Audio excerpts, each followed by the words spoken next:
existia nos anos 50, 60, uma coleção publicada em Portugal, que era a coleção azul, que era direcionada para as senhoras. Chamava MDLI. MDLI. Mas o MDLI era da coleção das moças. Das moças. Aí mas vendia feito água. Quer dizer, já é o início da literatura direcionada. É verdade. Hoje tem caminhão de autores. Porque foi a igreja que inventou isso. Mas tem uma pergunta para te fazer que naturalmente tem muita gente curiosa. Todo autor, quer dizer, todo autor que é sincero, alguns ficam escondendo, mas a maior parte dos autores tem os seus mestres, aqueles que impulsionaram, aqueles que motivaram os autores novos a começarem a escrever. Você, Carreiro, eu lembro que você gostava muito de Dostoiévski, que você me confessou uma vez, não é? Então, quais são os autores, qual o autor que você sentiu maior motivação para começar o seu trabalho como escritor? Digamos que, além de motivação, identificação. Foi Dostoiévski. Porque Dostoiévski vai direto na condição humana. Ele expõe a dor da alma. Não há nenhuma geração no mundo que tenha sido só romântica ou só bela. Não existe. Isso é coisa de pai e mãe. Porque pai e mãe conhecem putaria antes de filho. Aí, como que se putaria fosse ruim? Não pode ter. Aí não ia lá. Não pode. Queria proteger o filho do que eles fizeram. Porque quando o pai e mãe começam muito a proibir, é porque eles fizeram antes. Sentimento de culpa. Sentimento de culpa. Aí querem carregar nos filhos. Não pode fazer isso. Não pode fazer aquilo. Quer dizer, você teve Dostoiévski como Dostoiévski, Tolstói, Shakespeare no teatro. E depois vieram... Porque, se eu não me engano, você começou fazendo peças para teatro, escrevendo peças para teatro. Comecei a escrever para teatro, muito jovem. A primeira peça que eu escrevi, isso em 63, eu não era mais que um menino de 14, 15 anos, chamou-se A Revolta de Paulinho, que era um menino revoltado com a seca, porque meus temas sempre foram sertanejos e nordestinos. Depois eu tive um período, foi bom você falar nisso, que eu pratiquei o teatro de maneira que até hoje nem se fala, porque eu era colega de um menino chamado Zé Aires. Zé Aires era filho de uma atriz de televisão, chamada Carmen de Barros, que era atriz daquelas novelas antigas, de rádio e depois de TV. Um dia ele me perguntou, Carreiro, você não quer trabalhar como menino assim, nas novelas do Canal 6, que era a TV Tupi? Aí eu fui para lá trabalhar. Terminei fazendo o Palhaço Botafogo no programa de Ludogero, que era produzido por Luiz Queiroga, que é o pai desse menino que compõe agora. Luiz Queiroga, ele era um grande produtor. Naquele tempo, não existia essa divisão de trabalho que tem hoje. Luiz Queiroga escrevia o episódio, ele dirigia o episódio, ele fazia o cenário, ele fazia a publicidade, ele escolhia os atores, e eu era o Palhaço Botafogo. Porque naquele tempo... Mas fez algum teste, Carreiro, para entrar assim? Eu fui. Não, porque quem me levantou foi Zé Aires. Sim, Zé Aires era o chefe lá era o menino. O palhaço é esse, né? O palhaço é esse. Ô, Carreiro, a gente tem que... Vai resumindo, porque o tempo é curto, naturalmente, e Carreiro, como eu falei para vocês, ele tem 1000 facetas. E na vida de Carreiro como escritor, Carreiro se destacou como um grande ganhador de prêmios, né? Você já ganhou o Jabuti, já ganhou o prêmio dos críticos de arte de São Paulo. 2 vezes. 2 vezes. Já ganhou o Machado de Assis 2 vezes. 2 vezes. Da Prefeitura do Recife. São Paulo, já ganhou o prêmio da Prefeitura do Recife, já ganhei do Estado, e ganhei o prêmio do Rio Grande do Sul. Onde tem prêmio, não deixe não que eu vou buscar. Ô, Carreiro, você continua participando dos concursos? Continuo. Até porque, veja bem, o prêmio quem mais procura é a editora. A gente é comunicado. Eu escrevi seu livro, tá certo. Sim, a editora mesmo coloca você na... Aí eu ganhei o grande prêmio brasileiro, que é o prêmio São Paulo. Aí, com esse dinheiro, eu comprei uma sala e instalei um centro cultural, onde promovo a literatura no nível mais expressivo possível. Então, eu sempre digo para o pessoal jovem que procura saber a maneira de começar a publicar o livro. Eu acho que a porta mais, eu não digo mais simples, mas mais prática, é você pelo menos se expor diante de uma comissão julgadora. É verdade, é de toda razão. Não é assim? Porque, inclusive, quando você é ganhador de um prêmio, a própria imprensa já olha o seu livro. Você não é, e depois o seguinte, olha, quem julga prêmio são os escritores mais consagrados. Sim. E se você submete seu livro a um prêmio, você vai sem dúvida conhecido por aquela comissão de 5 ou 6 pessoas. E é que você não ganha o prêmio, você passa a ser conhecido por aquelas pessoas. Você já foi posto na vitrine. Já foi na vitrine. Você tem toda a razão nisso. É o melhor caminho de se expor. E se você ganha, aí você passa a ser, que é coisa de americano. Escritor só é bom quando ganha prêmio. Não sei se é não, não sei se é não. Nós temos hoje em Recife, ou no Recife, como dizia Gilberto Freire, uma oficina literária que funciona já há 20 anos, é isso, Carreiro? 20 anos? 20 anos. Comecei em 89, na livraria Síntese, Sala Graciliano. Exatamente. Uma oficina, que Carreiro naturalmente vai falar bem melhor do que eu sobre isso, não é que seja uma fábrica de escritores, mas é que o pessoal que vai para a oficina, naturalmente, vai querer sair daquela oficina já pronto para escrever. Né? Inclusive, o ganhador do prêmio Pernambuco de Literatura do ano passado... Foi aluno meu. Foi seu aluno, né?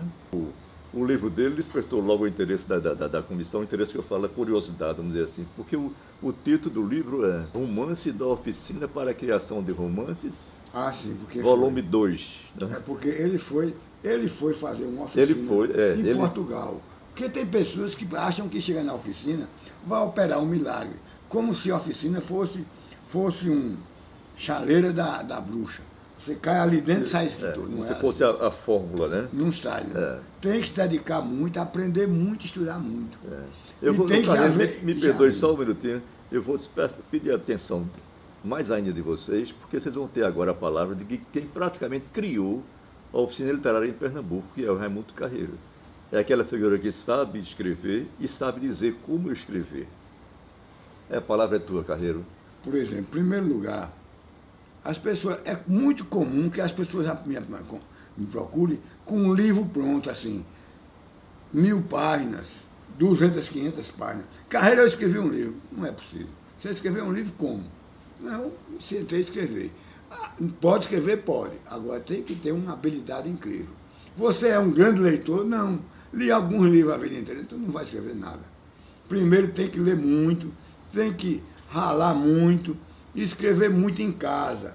Escreve 1000 páginas, não aproveita nenhuma, joga tudo fora.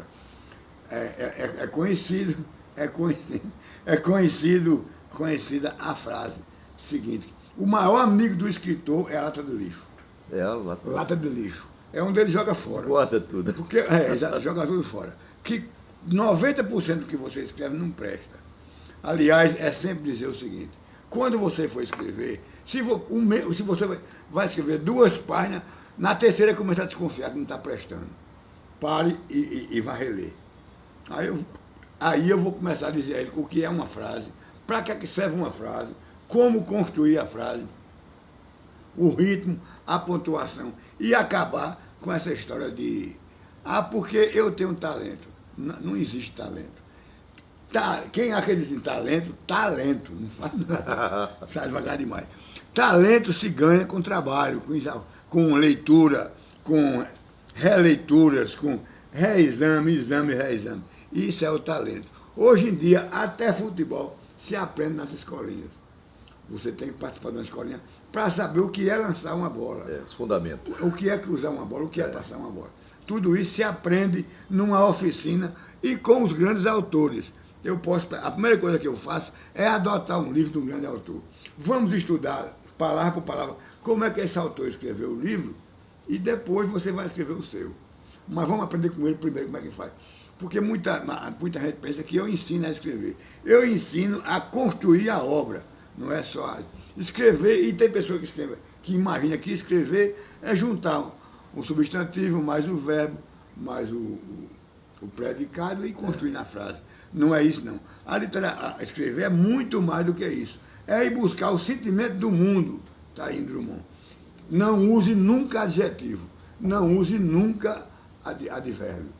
São coisas que estão sobrando na frase. Eu vi uma linda mulher. Se você viu linda mulher, para que escreve? Diga, eu vi uma mulher e mostra a ação dela ser linda, que é muito mais importante do que dizer linda. Além do mais, o adjetivo, ele tem 2 funções.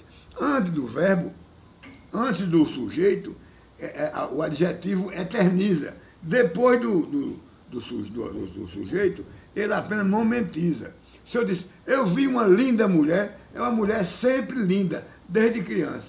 Mas se você diz, eu vi uma mulher linda, ela só era linda naquele momento, nunca mais vai ser. Pode ser que até em circunstâncias diferentes seja. Tudo isso é escrever. Cuidado com 2 pontos. 2 pontos é como um carro na quinta. A frase vai e volta sem parar.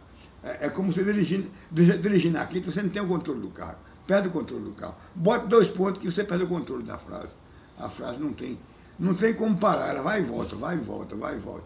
Cuidado com vírgula. Não use aspas. Aspas é chamado urubu da página. Fica aqueles urubuzinhos da página. Para cima, para baixo. Não serve para nada. Só serve para atormentar. E não esqueça nunca. Quem lê não são os olhos. Os olhos, na verdade, ele apenas recebe o veículo. Quem lê é o chamado neurônios.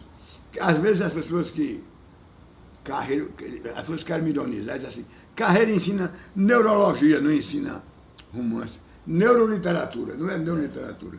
É porque o olho, o neurônio se atormenta com tudo que você escreve. É como escrever uma partitura. Se você tem uma partitura, qualquer sinal que você vai colocar ali, o músico vai ler. Qualquer sinal. Até nada, até o silêncio, que pode ser em 4 compassos, 3 compassos, 5 compassos, 10 compassos. Se ele não colocar nada, ele está dizendo não toque, fique calado. Se ele colocar uma nota, qualquer que seja, com o valor que ela tiver, você vai ter que ler. É assim também a literatura. Agora, é claro que como nós lemos por espontaneidade, nós achamos que é espontâneo. Não é. Não é. Aprenda isso para sempre. E nunca esqueça. Eu esqueço. Olha aí. É? Conselhos do grande mestre Raimundo Carreiro. Agora, se você quer usar aspas, só use em textos densos, que o olho vai levar para o neurônio a informação da densidade. O homem, entre aspas. Nunca diga entre aspas. Entre aspas não serve para nada. Palavra que precisa de muleta não serve. Você vai ver palavra. Se você diz o escritor, entre aspas, não disse nada, porque aí é palavra de muleta. Tira a muleta que a palavra anda. O verbo precisa só de verbo. Não precisa nem de adjetivo, nem de advérbio. Deixa ele andar, que ele vai andar muito bem. Muito bem.